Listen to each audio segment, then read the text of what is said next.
All right, so this is XDefiant. Previously this weekend, Ubisoft have been talking about a new Tom Clancy game coming out, and the next, or they're going to drop the announcement today. And this is the video that came out a couple hours ago, talking about their new free-to-play squad-based, or I should say light squad-based, because it's not a full four-man team; it's a three-man team in small arenas. So it's not massive. It's like not like massive Apex Legends or kind of like Fortnite maps.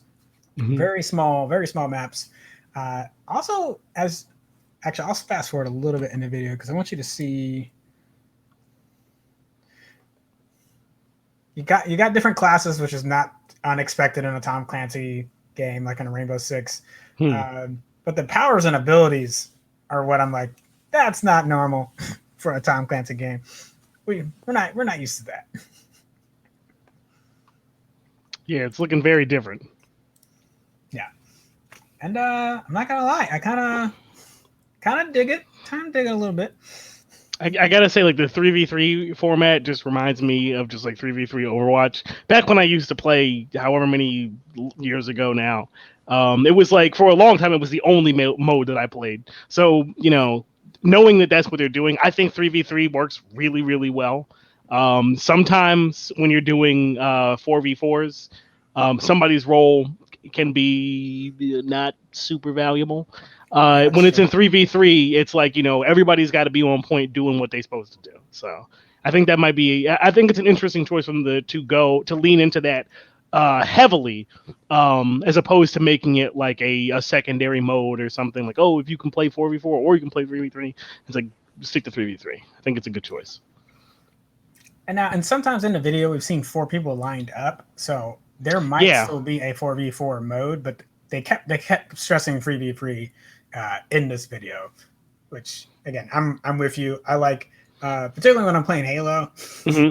Sometimes you're like if a person drops and it's 3v4, I'm not really stressed about it because I'm like, oh good, one less body for them to shoot on our team. Yeah. And we still Now get it's one less person to feed. Thank yeah. goodness. So um, cool. Right on. So some things to know about though. There's an open beta coming up, so you can check it out on the Ubisoft website. The link will be in the show notes after this, so definitely go check that out.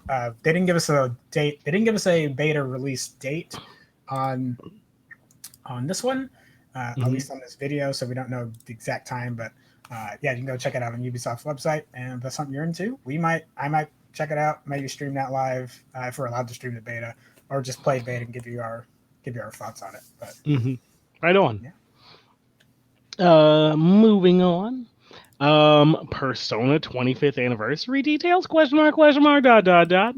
Um, so we've got some teased big announcements starting September 21st, and with the previous Switch announcement of Shin Megami Tensei 5 and the recent remaster of Shin Megami Tensei 3 Nocturne, is it possible that we might be getting some more remasters and maybe Persona 6?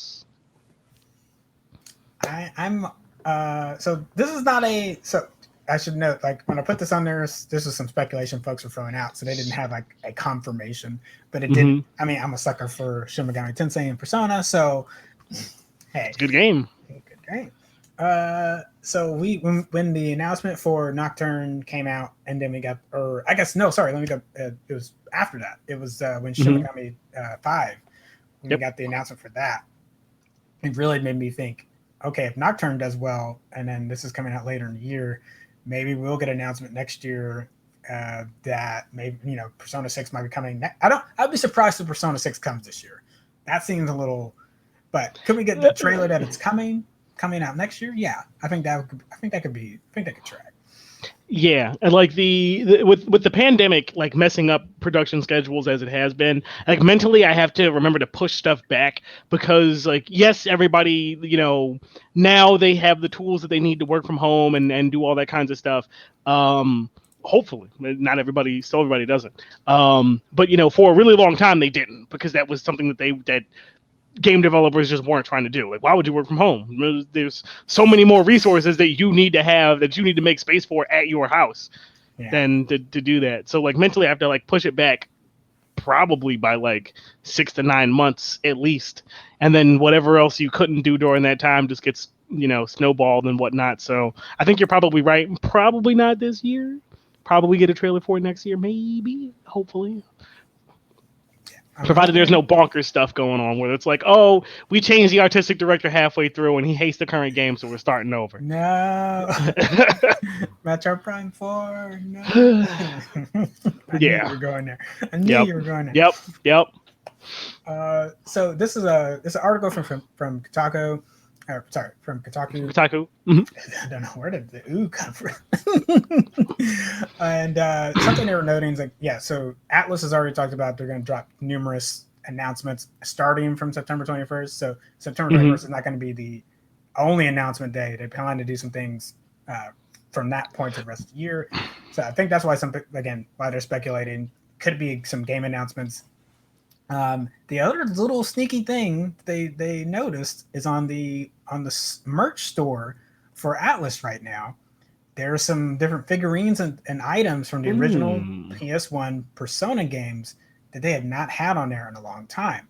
And we have not gotten a lot of HD ports, or I think there might have been some DS. Actually, no, I take that back. Those were not for the original Persona games, so I take that back.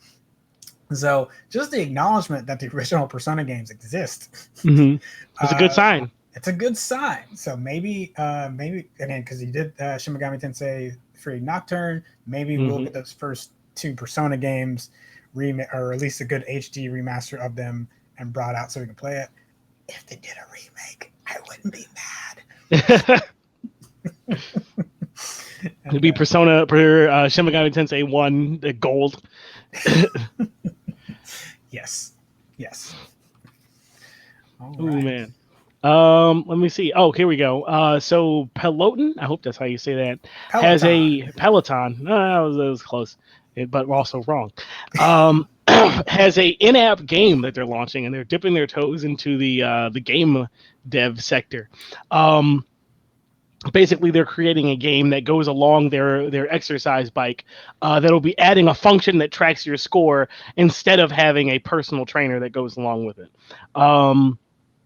It'll only be available for the people who own the bike and subscribe to their whole system, payment plan, et cetera, but basically involves riders changing their cadence and resistance to meet various goals and control an on-screen rolling wheel. And you can toggle the difficulty, a la general game mechanics, et cetera.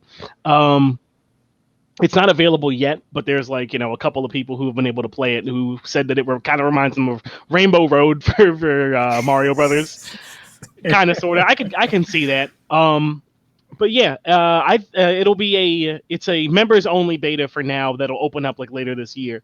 And they haven't yet shared details on how you can sign up for that yet. So if you have one of those bikes, check keep your ear to the ground for it. It looks pretty neat. To me, as somebody who loves game design and game development and talking about what makes something fun, gamification is a great tool for exercise.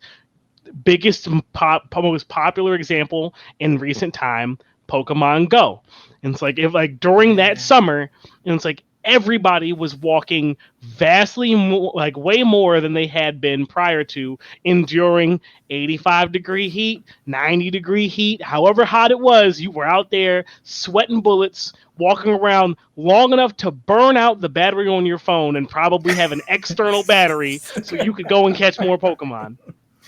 Oh, man. So the power of gamification for even simple things is very strong. And so to see folks doing that for exercise, I think is great, because if you have it and you have the tools and you can take advantage of it, and you can get points and see the numbers go up on a screen and you feel like riding that extra mile, and literally you can do that. So I think that's great. Yeah, I don't remember which Galaxy phone I had at that time, but it was struggling. It's not a knock on Galaxy, because I do like my Galaxy phones. But to your point, it was you're what are you doing with this GPS? Playing a game. We can't. Nope. You can do this for about 5 minutes. What? So yeah, that joint would suck up my battery power wild. I probably walk around for maybe an hour and a half, catching Pokemon, and I'd walk around, go down the street, go to the ice cream shop or whatever, like take the gym over there, head down to the park or whatever, do the big loop, catch all the Pokemon. I think I caught my first Snorlax at the park down there. It's good stuff. But it was good for me, not for my battery. Let's see. A nice cup of tea. Good to see you. They said that they love that. There are werewolf and zombie escape running apps too. And that's cool. More of that. Yeah, I totally agree. Yeah, good stuff. Lenny Fitness getting on to me saying, change weapons instead of reload. Yes. Yep. Yes. You're right. I yell at myself when I don't do it. Rookie move. Oh man. Let's see. What is next? So Tencent, they are the developer of the Call of Duty mobile version of that, a variety of different like Apple and Google Play Store games based in China. They had previously been trying to buy 2 other Chinese gaming studios and companies. Chinese regulators said, nah, we're not letting you do that. So they have pivoted to trying to purchase a British gaming studio, Sumo, which is popular for creating online snooker games and racing sims in the UK. So this is whether we'd see this more in mobile applications, like seeing some like mobile race sims, because again, that's where Tencent's bread and butter is. Not sure, but be curious to see. And if they can get into the UK market, definitely would be like increase their reach there. Yeah. Probably good on the Chinese market for saying, nah, we don't think you operating in good faith here. It's like, this seems kind of sus. Nah. Yeah.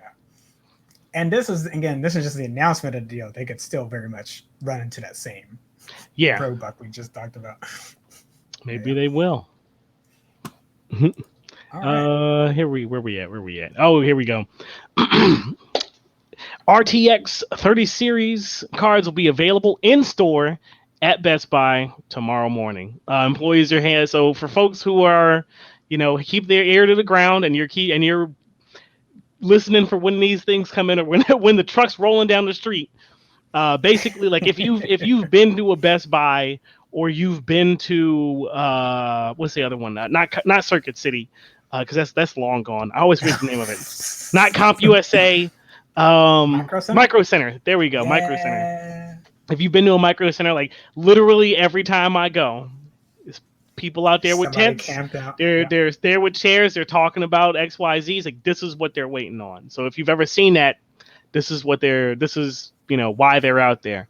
So yeah, these will be available. They're coming into Best Buy at employees will be standing out handing out tickets at 7:30. Supposedly, there's no word on what versions will be available, but it's likely going to depend on what store you're at and all that kinds of stuff. So, if you haven't been keeping your ear to the floor, like this is your heads up. Like now's your chance. Get crazy and go out and break out the tent now. It's 9:30 p.m. EST, so you probably already aligned. Hey, I've done it. Did it for the PS5. Granted, I'm so glad it was warm when those pre-orders were happening, as opposed to later in the year when it was cold. So this is not the worst weather to be out. Could be worse. It'll be cold in the morning or cooler in the morning, hopefully. Yeah. Yep, I had to do the same thing to get my Wii, many a year ago. It's like it was just like, they sell out in the first 20 minutes of the store being open. So it was like, all right, fine, I'll go and I'll stand in line. I think I was like the 6th or 7th person in line or whatever. I got my little ticket and went in the back, bought my Wii, easy peasy, and it was done. Go ahead. I worked at Chuck E. Cheese in college, and it was right next door to Toys R Us. Okay, and See, they're smart. They knew what they was doing. Yeah, there's genius. One of my friends worked at the Toys R Us though, so they were like, "Hey, I know you're working the shift, so take your break at this time, and I'll hold one aside so you can come by." Hey, and I'm like, my man. That's what's up. You said Toys R Us. I was like, and I was like, what? Yep. Yes. See, but that's a smart business decision. See, the Toys R Us knows like there's gonna be a whole bunch of kids who's gonna have birthday parties at that Chuck E. Cheese, and they going forget. The parents is gonna forget to get something. You have to run over there, quickly buy something, ask them if they can wrap it, and they'll probably charge you another $20 because it's off-season wrapping, and then you go back over to the Chuck E. Cheese and give them the present, like What a you lot had of people planned don't all realize, along. though, you can buy all the toys in the Chuck E. Cheese, though. Oh yeah, of course you can. So anything you see But up it there, feels better when you win it for like $70 worth of token attempts. You're right. Hey, did you like that last episode of State of Nerd Union? I bet you did. Why don't you hit subscribe and you'll get notified when the next video comes out, which will be on the next Monday. Guess maybe you don't need to hit subscribe for something that comes out every week. Hey, just do it anyway. It might help us feel better.